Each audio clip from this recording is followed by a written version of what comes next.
کسی پرانے دکھ کی بات چھیڑیں تو ان باتوں میں وہ دکھ تازہ ہو جائے گا، کسی خوشی کا تذکرہ کریں تو چہرے پہ مسرت پھیل جائے گی، دکھ زیادہ ہو جائیں بات مدینے کی چھیڑ دیں، دکھ دور ہوں گے کہ نہیں ہوں گے؟ حضرت شیخ شبلی علیہ رحمہ بہت بڑے بزرگ گزرے ہیں، آپ معارف اس میں ذات بیان فرما رہے تھے کہ اللہ کا نام لینے سے دل میں سکون آتا ہے اور دل کی کیفیت بدلتی ہے، من میں اجالے اور روشنیاں پیدا ہوتی ہیں۔ ابو علی سینا جو اس دور کا بہت بڑا فلسفی تھا، وہ اس مجلس میں موجود تھا، وہ کہنے لگا یہ آپ نے عجیب بات کہہ دی، اللہ تعالیٰ کی ذات تو مؤثر ہے لیکن نام میں کیا رکھا ہے؟ ہمارے جو فلسفی حضرات ہیں وہ ہر چیز کی 4 شکلیں بیان کرتے ہیں، ہر شے کی 4 شکلیں ہیں، ایک شکل خارجی، ایک شکل ذہنی، ایک شکل کتابی اور ایک شکل لفظی۔ مثال کے طور پہ ہم آگ لفظ بولیں، ایک آگ تو وہ ہے جو باہر روشن اور جل رہی ہے، اس میں ہاتھ لگائیں گے تو جل جائے گا ہاتھ۔ دوسری آگ وہ ہے جو زبان سے لفظ آگ ہم بول رہے ہیں۔ تیسرا، جب لفظ آگ کہیں گے تو دماغ میں اس کا تصور آئے گا۔ اور چوتھا، کاغذ کے اوپر آگ چھاپ دیں، اس کی تصویر بنا دیں تو یہ شکل کتابی ہو۔ اس میں اصل شکل جو ہے وہ اس کی شکل خارجی ہے۔ اس طرح وہ فلسفی حضرات کہتے ہیں کہ ہر شے کی 4 شکلیں ہیں، حقیقی شکل شکل خارجی ہی ہوتی ہے۔ آگ کہنے سے ہونٹ نہیں جلیں گے، کاغذ پہ آگ کی تصویر چھاپ دیں تو اس سے کاغذ جل نہیں جائے گا، آگ کا تصور کرنے سے ذہن جلے گا نہیں، لیکن وہ جو خارج میں آگ موجود ہے اس میں ہاتھ لگائیں گے، اس کے قریب جائیں گے تو ہاتھ بھی جلے گا اور آپ کو تپش اور حدت کا احساس بھی ہوگا۔ تو وہ خارجی جو اس کی صورت ہے وہی اس کی صورت اصلی ہے، باقی اعتباری صورت۔ تو وہ کہتے ہیں اللہ کی ذات تو مؤثر ہے لیکن نام کہنے سے، نام لینے سے کیا ہوگا؟ تو حضرت شیخ شبلی علیہ رحمہ نے ابو علی سینا کو سمجھایا کہ نہیں میاں، نام میں بھی اثر ہوتا ہے، نام میں بھی تاثیر ہوتی ہے۔ وہ کہنے لگا نہیں، مؤثر تو صرف صورت خارجی ہوتی ہے، لہٰذا میں اس بات کو تسلیم کرنے کو تیار ہوں۔ ضد میں آ گیا، میں نے عرض کر دیا کہ بزرگوں کا ایک اپنا طریقہ ہوتا ہے۔ تو حضرت شیخ شبلی تھوڑا سا غصے میں آ گئے اور فرمانے لگے ابو علی سینا، میں تیرے سے کیا بات کروں، تو تو گدھا ہے۔ اس کے سرخیاں آ گئی چہرے میں، غصے سے لال پیلا ہو گیا، مجھے گدھا کہا، بڑی مجلس میں اتنا بڑا فلسفے کا امام، زمانہ میرے نام کا معترف، اتنی کتابیں میں نے لکھی۔ تو حضرت شیخ شبلی مسکرا پڑے، فرمانے لگے دیکھا نا، گدھے کے نام سے تیرے چہرے کا رنگ بدل گیا۔ تو کہا جب گدھے کے نام میں اتنا اثر ہے کہ تیرے چہرے کا رنگ بدل سکتا ہے تو کیا اللہ کا نام لینے سے دل کا رنگ نہیں بدل سکتا؟ تو اس کا نام لوگے تو دل بدلے گا اور دل قرار پائے گا، دل کو نور نصیب ہوگا، دل کو اجالا ملے گا اس کے بابرکت نام لینے سے۔ اس لیے جب زبان سے بندہ اللہ اللہ کہتا رہتا ہے تو اس کے اثرات اس کے دل پر مرتب ہوتے ہیں، اور کثرت سے ذکر کرنے والا شخص اس کا دل پر نور ہو جاتا ہے۔ بلکہ ہم نے تو تصوف کی کتابوں میں پڑھا ہے، جب کوئی شخص ایک مرتبہ اللہ کہتا ہے، اللہ تعالیٰ اس کی طرف نظر رحمت سے دیکھتا ہے، اور جس کی طرف اللہ تعالیٰ نظر رحمت سے دیکھ لے اس کے 70 گنا جل کے راکھ ہو جاتے ہیں۔ اور جس نے اٹھتے بیٹھتے چلتے پھرتے وظیفہ یہی رکھا، پھر اس کے من میں کتنے اجالے اتریں گے، کتنی روشنیاں اس کو نصیب ہوں گی۔ تو کہا یا ایھا الذین آمنوا اذکروا اللہ ذکرا کثیرا، اے ایمان والو اپنے رب کا کثرت سے ذکر کرو۔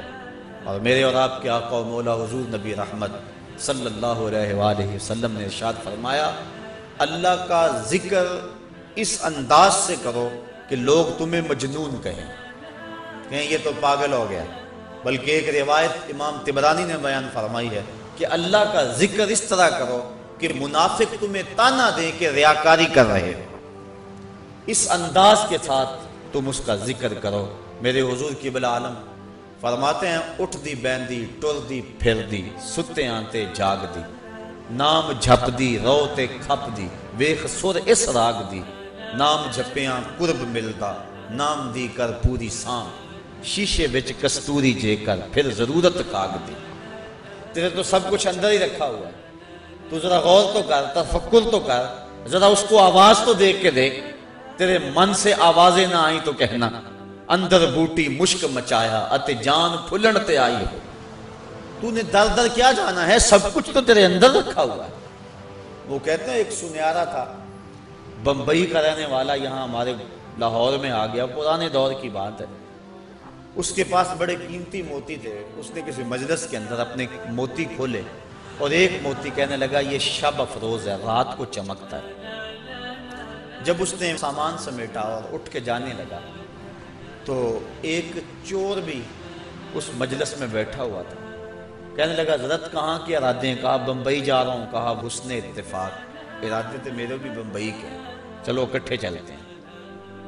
وہ جوہری سمجھ گیا کہ یہ اصل میرا ہم سفر نہیں ہے، اس کا دل اس موتی پہ آ گیا، لیکن وہ تھا بڑا سمجھدار، اس نے کہا آ جاؤ۔ سارا دن سفر میں رہے، جب رات کو سونے لگے تو اس نے اپنی قمیض یا واسکٹ وغیرہ اتار کے جو ہے وہ لٹکا دی کسی چیز کے ساتھ۔ یہ اٹھا اور اس نے نظر بچا کے وہ قیمتی موتی اس کی جیب میں رکھ دیا اور خود بے فکر ہو کے سو گیا۔ یہ چور اٹھا، اس کا سامان ٹولتا رہا، لیکن موتی نہیں ملنا تھا، نہ ملا۔ صبح یہ اٹھا اور نظر بچا کے اس کی جیب سے موتی نکال کے اپنی جیب میں رکھ لیا۔ ناشتے پہ بیٹھے کہنے لگا یار وہ تمہارے موتی کی رات کہیں چمک شمک نظر نہیں آئی؟ جیب میں ہاتھ ڈالا، کہا نہیں یار میرے پاس ہی تھا۔ بڑا حیران ہوا، میں نے تو جیب ٹٹولی ساری رات۔ اگلے دن اس نے سوچا چلو آج میں مزید کوشش کروں گا۔ اس نے پھر وہی کام کیا، نظر بچا کے اسی کی جیب میں رکھ دیا۔ وہ ساری رات ڈھونڈتا رہا، موتی نہیں ملنا تھا، نہ ملا۔ صبح نظر بچا کے اس نے اپنی جیب میں رکھ لیا۔ صبح ناشتے پہ پھر بات چلی، یار وہ آپ کہتے تھے رات کو چمکتا، اس کی کچھ چمک شمک نظر نہیں آئی؟ کہا یار میری جیب میں ہی تھا۔ 2-4 دن ایسے گزرے۔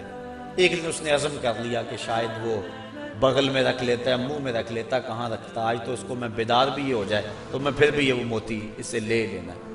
وہ اس کے پاس سے پلٹتا رہا، لیکن وہ مست ہے، اس کو پتا ہے موتی محفوظ جگہ پہ۔ اور صبح اٹھا، نظر بچا کے موتی اپنی جیب میں ڈال لیے۔ اس نے پھر بات کی، اس نے کہا کہ یار وہ میرے پاس ہی تھا۔ اس نے کہا میں آج سچی بات بتاؤں، میں تیرا ساتھی نہیں تھا، میں تو تھا چور، میں تو چور تھا، اس موتی کی غرض میں تیرے ساتھ ہو لیا تھا، لیکن آپ تو میرے بھی استاد نکلے۔ میں نے بڑی محنت کی، مجھے 3 دن ہو گئے موتی نہیں ملا، میں آپ کو استاد مانا، آپ مجھے بتائیں کہ موتی آپ رکھتے کہاں تھے؟ اس نے کہا میاں تو اوروں کی جیبیں ٹٹولتا رہا، کبھی اپنی جیب میں بھی تو ہاتھ ڈال دیا ہوتا، نہ مسجد وچ نہ مندر وچ، لب یار نو اپنے اندر وچ، سب کچھ تو تیرے اندر ہے، تو اوروں کی جیب میں ٹٹولتا رہا۔ سلطان وہ فرماتے ہیں نہ کر منت تو خواج خضر دی، تیرے اندر آب حیاتی ہوں۔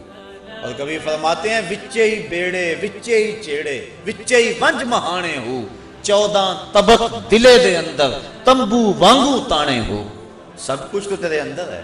اور اقبال کہتا ہے خود ہی کا نشیمن تیرے دل میں ہے، فلک جس طرح آنکھ کے تل میں ہے، یہ سب کچھ تو انسان کے اندر رکھا ہوا ہے، بس تھوڑی سی توجہ کرنے کی دیر ہے۔ دل کی تختی پہ اس کا نام لکھا ہوا ہے۔ میں نے اس نے عرض کیا تھا کہ اقبال نے کہا تھا حکیم نیٹشے کے بارے میں، قلب او مومن دماغش کافر است، اس کا دل مومن تھا، دماغ کافر، لیکن ہر شخص کا دل مومن ہوتا ہے۔ تو اس دل کی ایک ایک پرت پہ رب کا نام لکھا ہوا ہے۔ اور کافر کو کافر اس لیے کہتے ہیں کہ وہ اس حقیقت کو چھپا دیتا ہے۔